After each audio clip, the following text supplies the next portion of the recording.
बिस्मिल्लाहिर्रहमानिर्रहीम। अस्सलाम वालेकुम स्टूडेंट्स। आज हम यूनिट ऑफ केमिकल शिफ्ट को देखेंगे। यूनिट ऑफ केमिकल शिफ्ट की तरफ आते हैं जब तो हमें रेफरेंस कंपाउंड्स को कंसिडर करना पड़ता है। तो याद रखें कि जो रेफरेंस कंपाउंड होते हैं उनके प्रोटॉन्स के जो एब्जॉर्प्शन सिग्नल्स होते हैं उनके साथ हम अपने कंपाउंड के सिग्नल्स को, प्रोटॉन्स के सिग्नल्स को कंपेयर करते हैं। तो आम तौर पे हम जो रेफरेंस कंपाउंड यूज़ करते हैं वो टीएमएस है, जिसको आप टेट्रा मिथाइल साइलेन के नाम से याद करते हैं। और आम तौर पे रूटीन में जो हम प्रैक्टिस इसकी कर रहे होते हैं उसके अंदर हम इसकी थोड़ी सी मिकदार सैंपल के अंदर ऐड करते हैं और उससे हमारे पास एब्जॉर्प्शन लाइंस प्रोड्यूस हो जाती हैं। तो याद रखें कि ये हमारे पास जो सिग्नल आएगा इसका टीएमएस का, अगर ये आपके पास 0 to 14 ppm ये डेल्टा स्केल है जिसका यूनिट आपके पास ppm है, इसी यूनिट को आज हम देखने जा रहे हैं। तो ये टीएमएस का सिग्नल है। तो इस टीएमएस के सिग्नल के दरमियान और सैंपल के जो यहाँ पे आपके पास ऑर्गेनिक कंपाउंड्स जो होंगे ये उनका रीजन है, एब्जॉर्प्शन का रीजन है। तो टीएमएस के दरमियान और आपके सैंपल के प्रोटॉन्स के दरमियान जो डिफरेंस होता है ये यहाँ पे हर्ट्स में होता है। यहाँ पे फ्रीक्वेंसी के अंदर आप इसको डिफरेंस को लेते हैं। तो अगर हम आम तौर पे इस टीएमएस को हम टेट्रा मिथाइल साइलेन बोलते हैं। इसका स्ट्रक्चर कुछ इस तरह से होता है। तो हमने वजह देखनी है कि इसकी वजह क्या है, कि इसको हम इसकी रीज़न हम ढूंढेंगे कि हम इसको क्यों एक स्टैंडर्ड के तौर पे यूज़ करते हैं। आम तौर पे इसी को यूज़ किया जाता है, ठीक है। तो इसमें हमारे पास कुछ पॉइंट्स हैं जिनको हमने खातिर में लाना है, और वो ये है कि ये चीप होता है और रेडिली अवेलेबल होता है।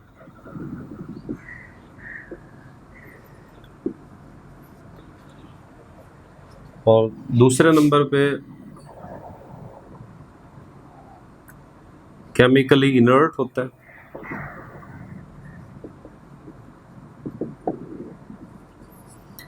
लो बॉइलिंग पॉइंट होता है, 27 डिग्री सेंटीग्रेड होता है, जिस वजह से आप इसको इवेपोरेट करके अपने सैंपल में से रिमूव कर सकते हैं।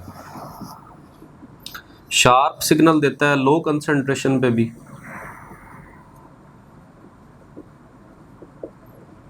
ठीक है।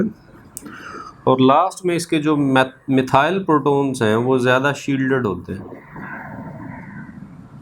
ज़्यादा शील्डेड होने की वजह से वो 0 ppm पे सिग्नल दे रहे होते हैं, और आप देख रहे हैं कि ये 0 ppm पे सिग्नल दे रहे हैं। अब ये कैसे, किस तरह से ये शील्डेड होते हैं? आपको पता है कि कार्बन की इलेक्ट्रोनेगेटिविटी सिलिकॉन से ज़्यादा है। तो सिलिकॉन से ये इलेक्ट्रॉन्स, कार्बन एटम्स स्नैच करते हैं। स्नैचिंग के नतीजे में ये मिथाइल के ऊपर जो प्रोटॉन्स रहते हैं इनकी तरफ इलेक्ट्रॉन डेंसिटी ज़्यादा आ जाती है। इलेक्ट्रॉन डेंसिटी जब इन प्रोटॉन्स के करीब ज़्यादा आती है तो आपको पता है किसी भी प्रोटॉन के गिर्द जब इलेक्ट्रॉन्स ज़्यादा होंगे तो वो ज़्यादा शील्डेड होगा। तो यही वजह है कि आप कहते हैं कि ये मिथाइल प्रोटॉन्स शील्डेड होते हैं, जिस वजह से इन 12 प्रोटॉन्स का ये शार्प सिग्नल मिल जाता है और आपके पास इसकी 12H इंटेंसिटी होती है। यही वजह कि हमें स्पेक्ट्रम के अंदर इसका इस तरह से जो है वो सिग्नल नज़र आ रहा होता है, और वो हमें एक्सेस की शक्ल में ही नज़र आ रहा होता है। आम तौर पे यहाँ पे एक्सेस नहीं है, ये इसका सिग्नल होता है, तो हमें बज़ाहिर जो है ये एक्सेस नज़र आ रहा होता है, ठीक है। तो इस टीएमएस के अलावा कुछ और भी ऐसे रेफरेंसेस हैं जिनको सिचुएशन की बुनियाद पे डिफरेंट रेफरेंसेस को यूज़ किया जाता है, और उनमें ये मैंने लिखे हुए हैं, आप ज़रा इनको देखें कि हमारे पास ये साइक्लोसाइलेन है, साइक्लोसाइलेन का सिग्मा स्केल के ऊपर प्रोटॉन के लिए ये 0.327 के ऊपर एब्जॉर्प्शन देता है। इसी तरह दूसरा हमारे पास जो रेफरेंस है TSP है, ये सोडियम साल्ट होता है 3 tri methyl silyl propionic acid का। इसमें सिग्मा स्केल पे प्रोटॉन के लिए 0 ppm वैल्यू होती है और C13 के लिए 1.7 होती है। तो ये स्टैंडर्ड्स हैं सारे। इसी तरह ये DSS है, सोडियम साल्ट है किसका, डाई मिथाइल 2 सिलापेंटेन 5 सल्फोनिक एसिड का। इसके लिए प्रोटॉन की सिग्मा स्केल के ऊपर वैल्यू 0 ppm होती है। इसी तरह से 1,4 डाईऑक्सेन है, 1,4 डाईऑक्सेन प्रोटॉन के लिए 3.7 पे और C13 के लिए 67.4 ppm पे रेफरेंस सिग्नल दे रहा होता है। तो ये हमारे पास रेफरेंस कंपाउंड्स हैं जिनको हमने देखना होता है। तो इस रेफरेंस कंपाउंड से फिर आगे हम चलते हैं और इसको मैं रेज़ करना चाहूँगा। तो देखिए स्टूडेंट्स के हमें पता है कि जो रेजोनेंस फ्रीक्वेंसीज होती हैं वो मैग्नेटिक फील्ड स्ट्रेंथ के ऊपर डिपेंड करती हैं। जब मैग्नेटिक फील्ड स्ट्रेंथ के ऊपर डिपेंड करती हैं तो दो रिसर्च ग्रुप्स हैं, अलहदा लेबॉर्ट्रीज़ के अंदर काम कर रहे हैं। एक रिसर्च ग्रुप के पास 60 मेगाहर्ट्ज़ की NMR मशीन है, दूसरे के पास 100 मेगाहर्ट्ज़ की मशीन है। तो अगर हमारे पास ये डिफरेंट मेगाहर्ट्ज़ की मशीन है तो उसके अंदर फिर जब ये सैंपल, सपोज हमने बेंजीन का सैंपल है, दोनों के पास है, 60 मेगाहर्ट्ज़ वाले के पास भी है, 300 मेगाहर्ट्ज़ वाले के पास भी वही बेंजीन हमने दिया हुआ है। तो दोनों के पास जो रेजोनेंस फ्रीक्वेंसीज होंगी वो डिफरेंट होंगी। तो रेजोनेंस फ्रीक्वेंसीज जब डिफरेंट होंगी तो इस तरह से एक क्योस पैदा होगा। ये हमारे लिए प्रॉब्लमेटिक बन जाएगा कि स्ट्रक्चर एक ही मालिक्यूल को जब हम इलुसिडेट कर रहे होते हैं तो हमारे लिए मसाइल पैदा हो जाएंगे। तो उन मसाइल को हल करने के लिए हमें एक ऐसा स्केल डिवाइस करना है केमिकल शिफ्ट यूनिट की शक्ल में, जिसके अंदर 60 मेगाहर्ट्ज़ की मशीन और 300 मेगाहर्ट्ज़ की मशीन आपको सेम सिग्नल, सेम रिजल्ट्स दे रही हो। तो आए उसको हम देखते हैं कि आप अभी हम यहाँ तक तो देख चुके हैं।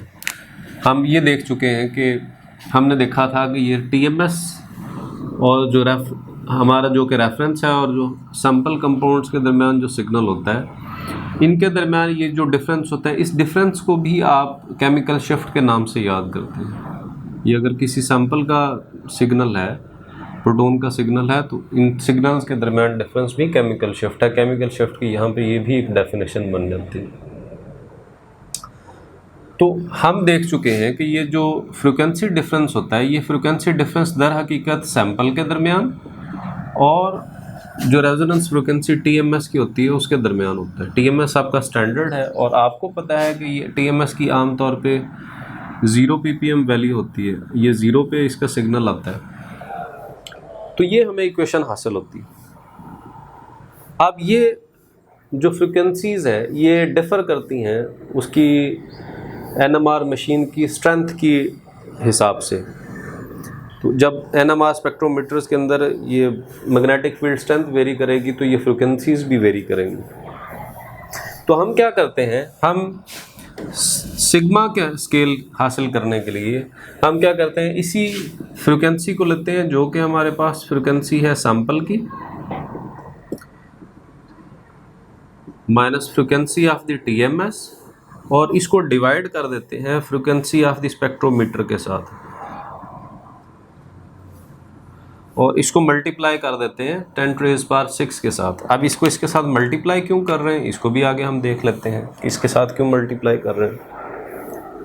तो आम तौर पे इसकी वैल्यू हर जगह पे 0 होती है। तो लिहाजा हमारे पास अगर इस इक्वेशन को हम सिंप्लीफाई करना चाहें तो ये और सिंपल हो जाएगी। हमारे पास ये sigma frequency of the sample signal के साथ आप फ्रीक्वेंसी ऑफ द स्पेक्ट्रोमीटर को अगर आप के साथ डिवाइड कर दें, इसके साथ डिवाइड कर दें 10⁻⁶ को वैसे ही रहने दें तो आपके पास रिजल्ट्स आएंगे और वो सिंपल रिजल्ट्स होंगे।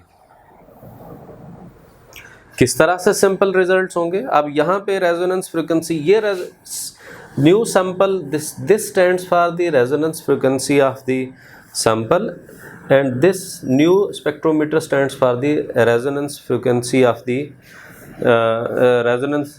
frequency strength of the machine, and this new TMS stands for the resonance frequency of the tetramethylsilane, which is our reference compound. तो अगर आप इसको इस तरह से सिंपल फॉर्म में ले आए हैं, ठीक है, तो आए अब इसको हम उसके ऊपर अप्लाई करके देखते हैं कि हमारे पास ये एक हमारे पास गिवन रिज़ल्ट है जिसके अंदर ये हमारे पास TMS का सिग्नल है, ये देखें। इसी तरह से ये भी TMS के लिए है। रेजोनेंस फ्रिक्वेंसी बेंजीन के लिए आप देख रहे हैं, बेंजीन का आपने मॉलिक्यूल लिया हुआ है, इसके प्रोटॉन्स को देखना है। ये आपके पास 60 मेगाहर्ट्ज़ मशीन पे आपको मिलेगा और ये 300 मेगाहर्ट्ज़ मशीन पे आपको रिज़ल्ट मिलेगा। इस एक्सेस पे आप फ्रिक्वेंसी को ले रहे हैं हर्ट्ज़ के अंदर, और ये आपके पास 0 से लेके ये 1000, ये 2000, यहाँ तक आप इसको 1000 ले लें, ये 2000 और ये 2500, ठीक है। तो इस 60 मेगाहर्ट्ज़ मशीन के अंदर आपको जो सिग्नल मिलता है बेंजीन का, वो यहाँ पे मिलता है, इसके प्रोटॉन्स का, ठीक है। अब TMS के दरमियान और इसकी रेजोनेंस फ्रिक्वेंसी के दरमियान जो डिफरेंस है ये 436 हर्ट्ज़ है, जबकि इस केस के अंदर 300 मेगाहर्ट्ज़ के अंदर इसी बेंजीन के जो 6 प्रोटॉन्स हैं उनका सिग्नल आपको यहाँ पे मिलता है, यहाँ, और यहाँ पे इस सैंपल के जो प्रोटॉन्स हैं उनकी रेजोनेंस फ्रिक्वेंसी और इस TMS के दरमियान जो फ्रिक्वेंसी डिफरेंस है वो 2181 हर्ट्ज़ है। अब ये दो डिफरेंट वैल्यूज़ आ रही हैं। अब इन दो डिफरेंट वैल्यूज़ को हमने इस फॉर्म के अंदर, इस शक्ल के अंदर लिखना है कि हमारे पास रिजल्ट्स सिंपल आए, ठीक है। तो देखिए आप इन वैल्यूज़ को हम यहाँ पे इसी इक्वेशन की मदद से हम इस्तेमाल में लाएंगे। ये इक्वेशन हम लेंगे, इस इक्वेशन को अगर मैं यहाँ पे प्लेस करता हूँ, दैट इज़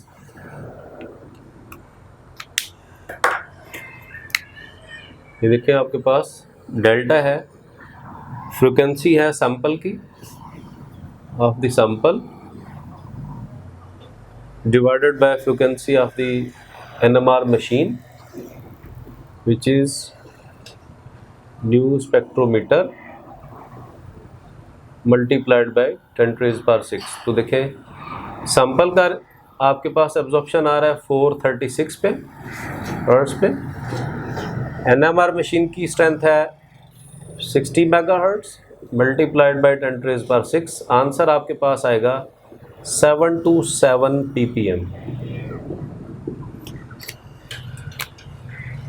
ठीक है। जबकि इसी चीज़ को आप यहाँ पे कंसिडर अगर करते हैं तो देखिए आपके पास कैसे आएगा, सैंपल की resonance frequency divided by frequency of the NMR machine multiplied by 10⁻⁶। Answer यहाँ पे भी आपके पास आएगा 7.27 ppm। तो देखिए मॉलिक्यूल बेंजीन का था, मशीन्स डिफरेंट थी, 60 मेगाहर्ट्ज़ थी, 300 मेगाहर्ट्ज़ थी, रिज़ल्ट आपको ppm के अंदर सेम मिल रहा है।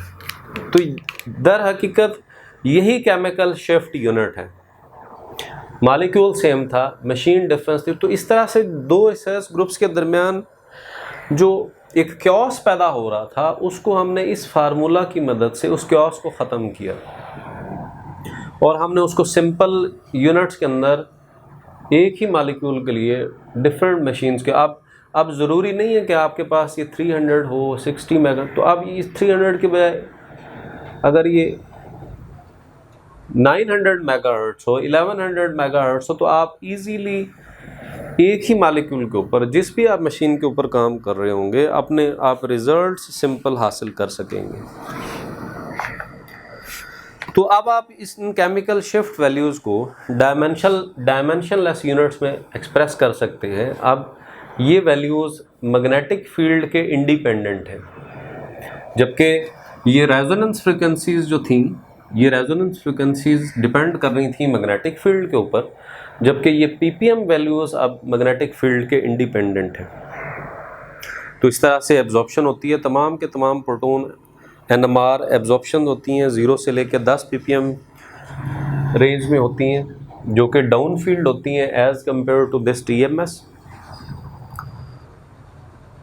और इस तरह से आप इन मशीन्स को जब इस्तेमाल कर रहे होते हैं, अब एक आपके पास ये ज़्यादा मैग्नेटिक फील्ड वाली है, ये कम मैग्नेटिक फील्ड वाली है, तो इसका एक ये फ़ायदा होता है हमें स्ट्रॉन्ग मैग्नेटिक फील्ड मशीन को या ज़्यादा रेजोनेंस फ्रीक्वेंसी रखने वाली मशीन को इस्तेमाल करने से हमारे पास जो स्पेक्ट्रा होता है वो ज़्यादा सिंप्लीफाई हो जाता है, उसके अंदर उसकी पीक्स के दरमियान जो सेपरेशन होती है वो ज़्यादा हो जाती है। उसकी सेपरेशन के नतीजे में हमें जो स्ट्रक्चर के बारे में यूज़फुल इंफॉर्मेशंस होती हैं वो ईज़िली अवेलेबल होती हैं, उनके अंदर किसी किस्म का कोई लॉस नहीं आता, क्योंकि पीक्स के अंदर जैसे जैसे मैग्नेटिक फील्ड स्ट्रेंथ कम करते चले जाएंगे, पीक्स आपस में एक दूसरे के करीब आती चली जाएंगी, ओवरलैप होती चले जाएंगी, कंपाउंड की इंफॉर्मेशन लॉस्ट हो जाएगी।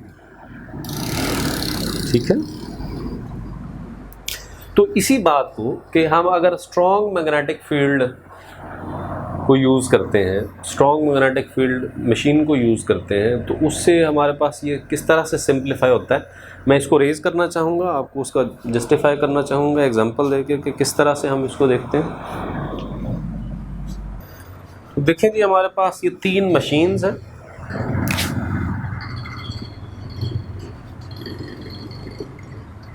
ये TMS का सिग्नल है,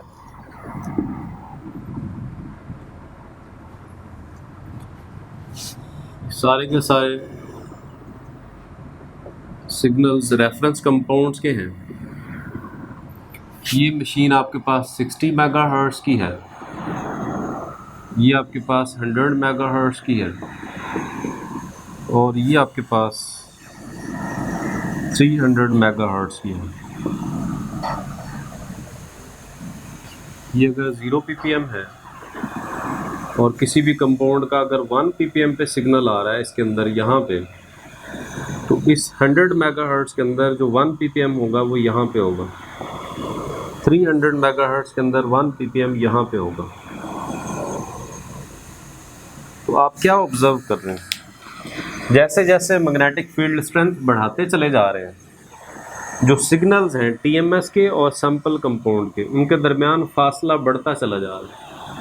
असल में ये जो फासला बढ़ रहा है ये दर हकीकत आपका NMR स्पेक्ट्रम सिंप्लीफाई होता जा रहा है, इसको इंटरप्रेट करना, इसको एलुसिडेट करना आसान होता चला जा रहा है। तो ये हमारे पास केमिकल शिफ्ट के हवाले से ये ppm यूनिट्स थे। अब ppm यूनिट्स के हवाले से लास्ट बात आपको मैं बताता चला जाऊं, और वो ये है कि देखें, आपने ये सिग्मा स्केल जब बताया जिसमें आपने ये रेजोनेंस फ्रीक्वेंसी सैंपल की ली और उसको आपने स्पेक्ट्रोमीटर की रेजोनेंस फ्रीक्वेंसी के साथ डिवाइड किया और मल्टीप्लाई आपने 10⁻⁶ के साथ किया, इसको हमने देखना है कि ये क्या है। तो याद रखें कि यहाँ पे फ़र्ज़ किया आप ये 100 मेगाहर्ट्ज़ जब लिखते हैं तो ये मेगाहर्ट्ज़ भी 10⁻⁶ के इक्वल होता है। तो एक तो ये वजह है कि आप ये 10⁻⁶ को इसलिए यहाँ पे मल्टीप्लाई करते हैं ताकि आप वैल्यूज़ को इसके साथ कैंसिल करके सिंप्लीफाई कर सकें। दूसरी वजह इसकी ये होती है कि हमारे पास ये 0 से लेके 14 ppm तक जो रेजोनेंस फ्रीक्वेंसी रेंज है, ये यहाँ से लेके यहाँ तक ये 6000 हर्ट्ज़ है। अब ये 6000 हर्ट्ज़ जो आप मैग्नेटिक फील्ड स्ट्रेंथ यूज़ कर रहे होते हैं, उस मैग्नेटिक फील्ड स्ट्रेंथ के कंपैरिजन में ये 6000 हर्ट्ज रेजोनेंस फ्रिक्वेंसीज या एक रेंज बहुत कम है। अगर आप उन स्ट्रॉन्ग मैग्नेटिक फील्ड स्ट्रेंथ की रेजोनेंस फ्रिक्वेंसीज को हर्ट्ज के अंदर आप कन्वर्ट करना चाहें तो वो आपके पास 0.1 मिलियन से लेके 600 मिलियन हर्ट्ज तक उन मैग्नेटिक फील्ड स्ट्रेंथ की वैल्यूज जा सकती हैं। ठीक है, तो ये आपके पास ये 300 मेगाहर्ट्ज है, ये रेजोनेंस फ्रिक्वेंसी है। इसके अंदर जो मैग्नेटिक फील्ड स्ट्रेंथ होगी उस मैग्नेटिक फील्ड स्ट्रेंथ की वैल्यू इस 0.1 मिलियन से लेके 600 मिलियन के बीच में होगी। तो यही वजह है कि ये मिलियन का जो फैक्टर होता है, ये मिलियन फैक्टर की वजह से आप 10⁻⁶ यहाँ पे प्लेस करते हैं, ताकि जो कि ppm पार्ट्स पर मिलियन के लिए स्टैंड करता है कि 1 मिलियन में से 1 मॉलिक्यूल या 1 यूनिट ऑफ दी 1 मिलियन वो आपके पास ppm के लिए स्टैंड करता है। तो ये बुनियादी वजह है हमारे पास इस सिग्मा स्केल के अंदर, इस डेल्टा स्केल के अंदर ppm को प्लेस करने की। This was all about the chemical shift unit. Thank you very much.